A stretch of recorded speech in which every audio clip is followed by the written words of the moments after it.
This camping spot's gonna be the best thing ever because I'm gonna make a really cool YouTube thumbnail. And I'll probably die tonight because of it.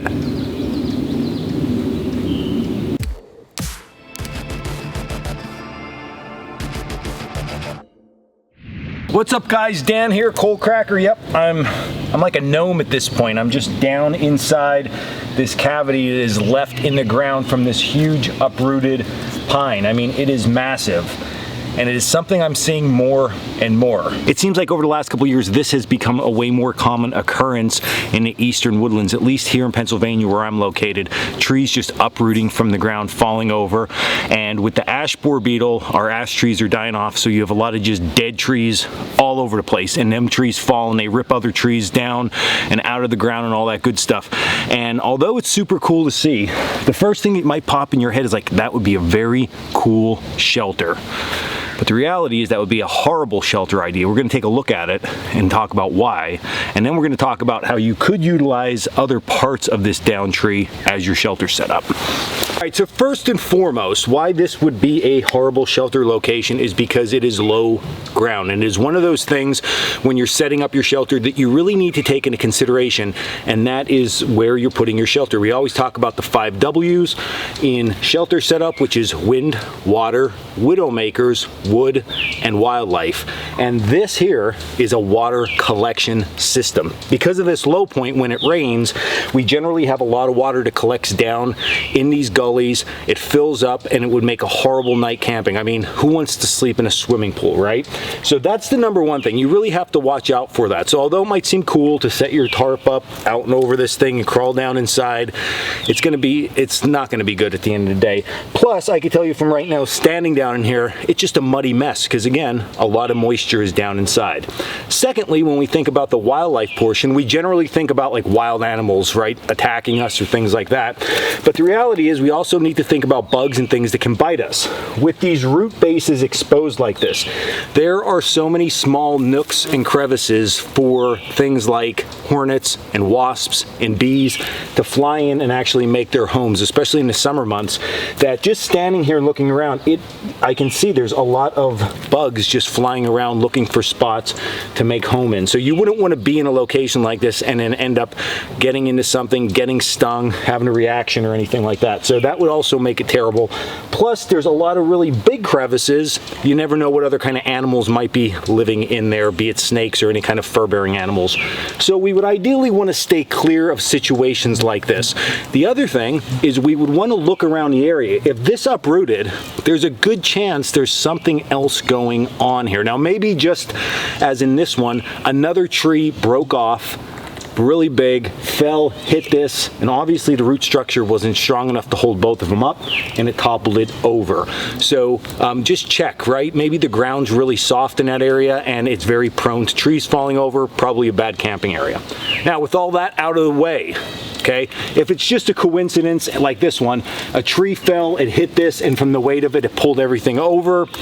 Can we use any parts of this as a shelter? And we absolutely can. So I'm going to show you a couple tips and tricks to downed logs and ways you can use them in your next shelter setup if you come across them. All right, so in this specific situation, we have one tree and then it actually took down a second tree, which you're going to see here in a little bit. We're going to talk about the backside. The first thing you want to always assess if you're going to work with any type of down trees in a shelter construction is that we want to look further down and we want to make sure that this thing's not going to give way and fall.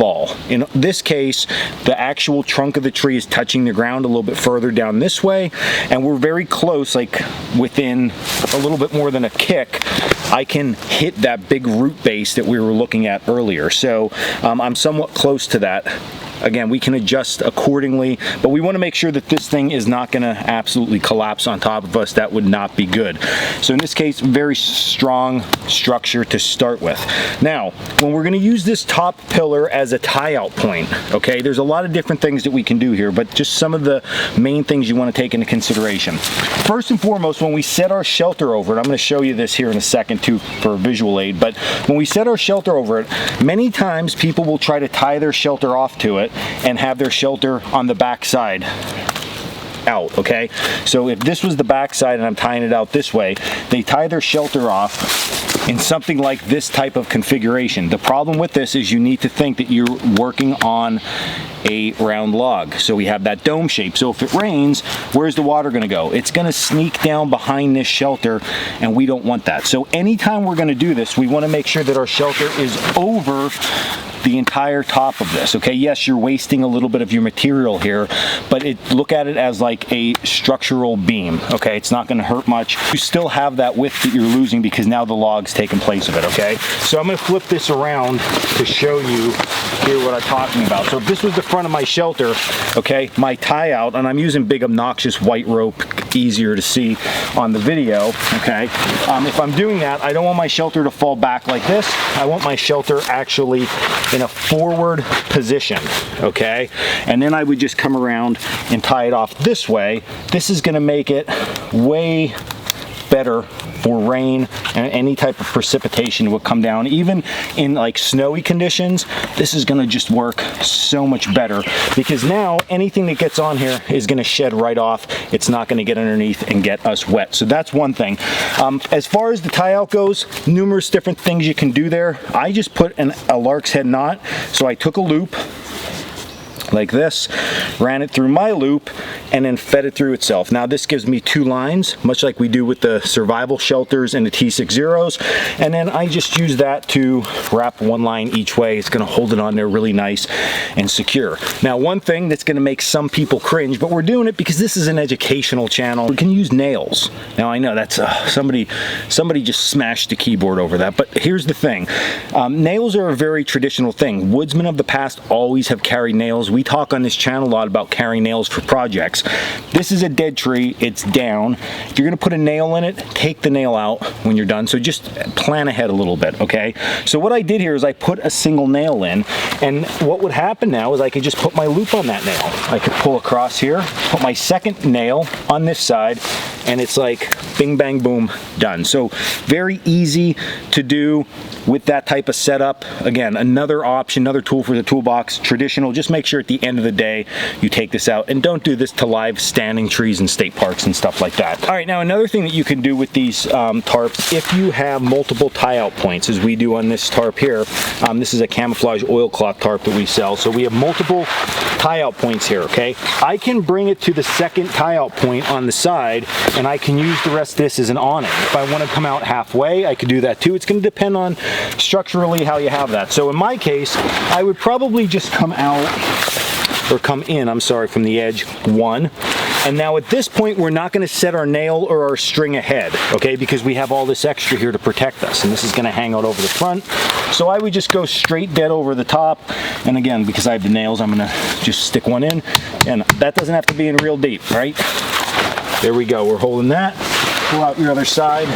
Same exact thing on that side, and now we have an awning type structure like this, and that's going to create that awning fixture over that and give me a little bit more depth into my shelter. So lots of different things you can do here, but these are just some simple options. Now let's go to the back side and look at some options there. All right, now this is a little bit of a unique feature just because 2 trees went down with each other, okay? You're generally not going to have this. In this case, there's not much we could do tarp wise to go up against this, just because of the width. So our tarp shelter is it's just going to pull out, and we're going to tent stake it out in the back. But what's really nice about this is we're not going to need a center tie out because we have this big structural ridge line already built in there. So as you see, when I pull this, we're getting all that tension already in there, and we don't need to worry about pulling out that center point, which is going to be nice because that's always a little bit of pain in the butt. All right, guys, so here you go. Here's my shelter. I have an awning out front. We got about 2 foot of that. We have our main structural component here, and then we have this secondary log here, okay, which is definitely a unique, like I said, feature to this, and our tarp's pulled out. So just thinking about how to use this thing and fun ways to use it. Number 1, I'd probably just sleep here, right? I have lots of coverage here. The awning's out. I can always drop that down, but I'd probably leave it just in this configuration for the most part. Weather gets really bad. Storms blowing, it's raining like crazy. This is gonna be my go-to. I'm actually gonna try this. I'm gonna have my kid try this one out too. I can go back here, and I am totally in a little cool hut now at this point, shelter, hut, whatever you want to call this thing, right? And I am totally protected from all the weather, everything, right? And I still have lots of room. So just a cool thing overall. I guess you have to be like real like fit and flexible to do that, right? To get back in there, but I am, so it's good.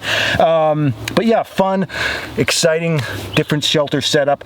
Listen, if you're gonna be using this bigger structural stuff that you find in the woods, just be careful, think it through before you go ahead and camp in there, to make sure that you're safe while you're out there. And once you clear your safety stuff, have a good time with it. That's what it's all about out here. Experimenting, having a good time.